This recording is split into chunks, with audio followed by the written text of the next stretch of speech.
Bien, bonjour tout le monde. Donc je vais vous présenter un couteau qui est un Bowie de marque Timber Rattler. C'est le modèle TR65. Donc c'est un couteau, on va dire gros modèle, hein. Voilà. Puisque il fait 42 cm avec un manche d'environ 13,5. Donc on part sur du gros. Au niveau poids,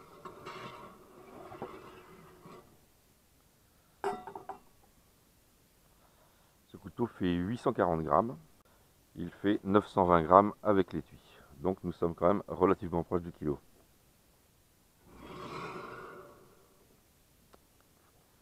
Alors, que peut-on en dire?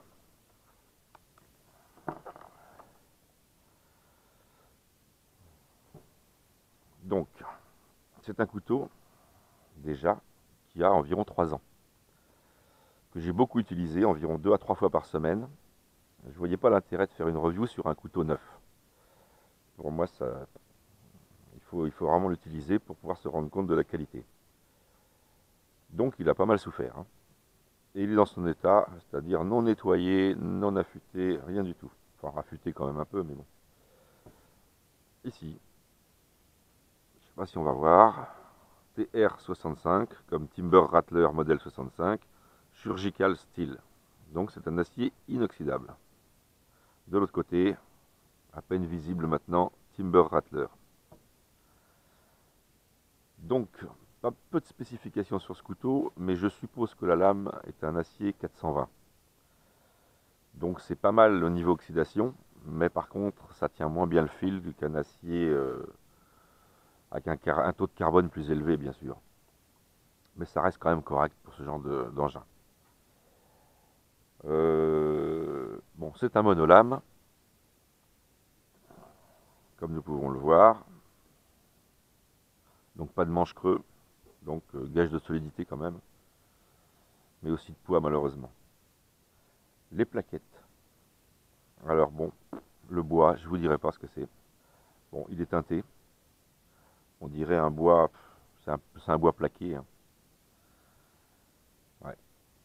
Au niveau de la garde, dérivé du corbin, c'est en laiton.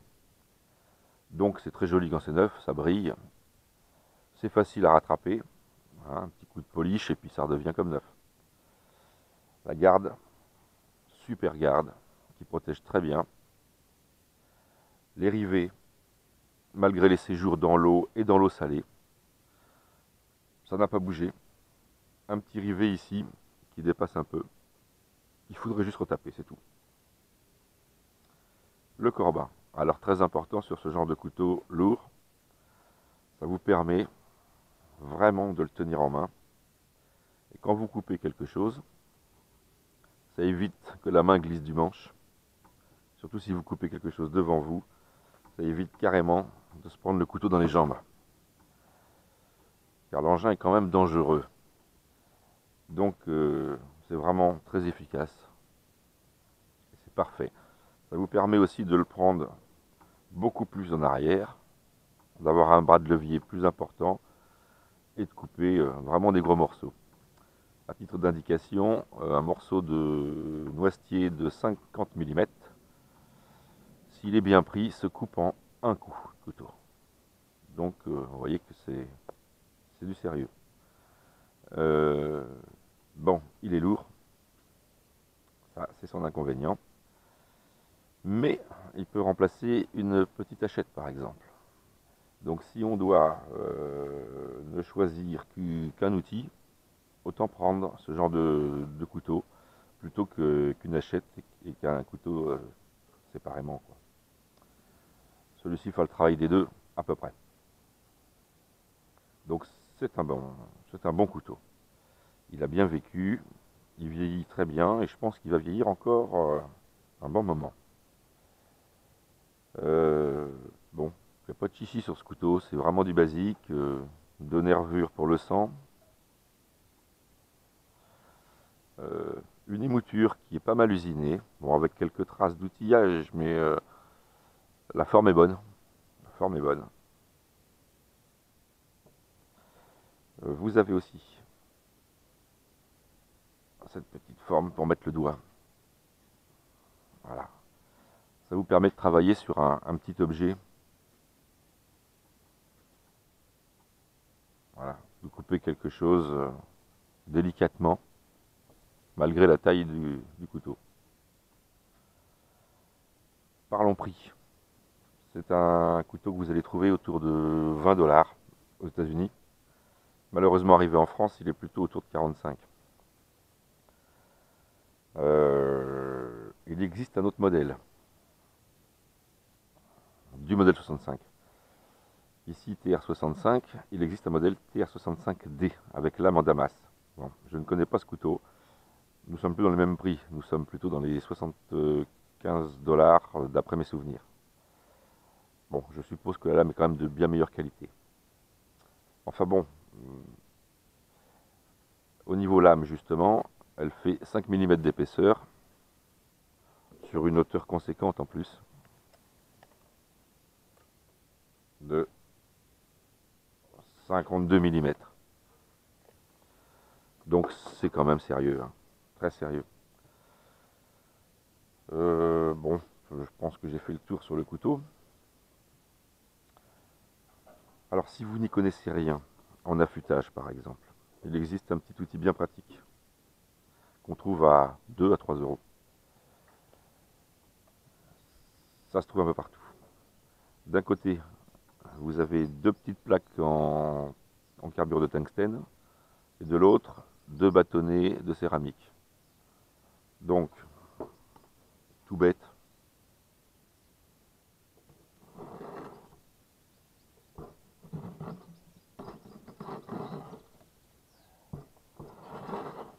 Voilà, on peut voir que ça accroche.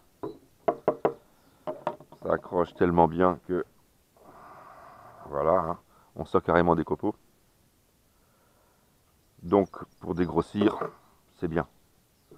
Vous pouvez finir avec les petits bâtonnets en céramique.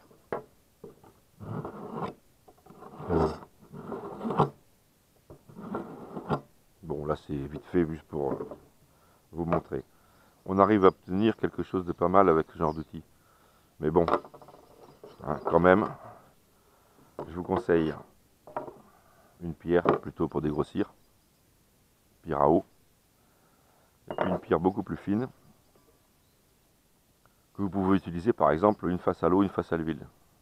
La face à l'huile vous donnera un meilleur grain, un grain beaucoup plus fin. Bon, après il existe bien sûr des affûteurs bien plus performants, type Lansky, poudre de diamant et autres, qui vous donneront un résultat incomparable, on va dire. Mais pour ce genre de couteau en 420, c'est pas vraiment nécessaire.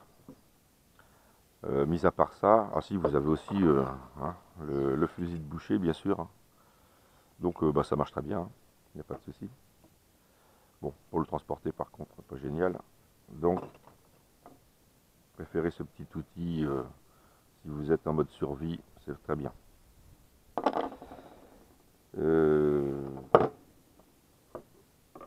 Passons à l'étui. Alors, il n'est pas vilain. Voilà, Timber Rattler. Mais la qualité du cuir, bah c'est pas ça quoi. Le cuir est fin, beaucoup trop fin à mon goût. La lanière pour le port-ceinture, ben, ma foi, ben, elle est fine aussi, attachée avec deux petits rivets. Bon, si vous le mettez à la ceinture, je pense qu'il ne va pas tenir longtemps. En plus, si le cuir est mouillé, je pense que la lanière va s'arracher rapidement. Par contre, pour le transporter dans un sac, c'est une bonne protection, tout va bien. Un autre défaut aussi, l'attache. L'attache, elle est du mauvais côté. Je m'explique. Si vous rentrez le couteau, vous coupez la lanière. Hop, voilà. En fait, l'attache, elle aurait dû se trouver de ce côté-là. C'est un petit détail, mais bon, faut toujours le tenir pour pouvoir l'enlever. Enfin, voilà, on le voit, hein, ça accroche. Hein, et j'y fais attention, mais bon, c'est mal foutu. Mis à part ça, bah, il n'y a pas grand chose à dire de plus. C'est un bon couteau, très bon rapport qualité-prix. Vous pouvez découper une vache avec, hein, je vous l'assure, aucun problème. Il y aura peut-être besoin d'un ou deux affûtages, mais aucun problème, ça coupe rasoir quand même. Hein. J'ai dépecé des gros gibiers avec, il n'y a aucun souci. Dépouiller, viscérer, couper les morceaux, pas de problème. Éviter les gros os quand même. Bon, je l'ai fait, hein, j'ai tapé dessus, hein, ça se voit.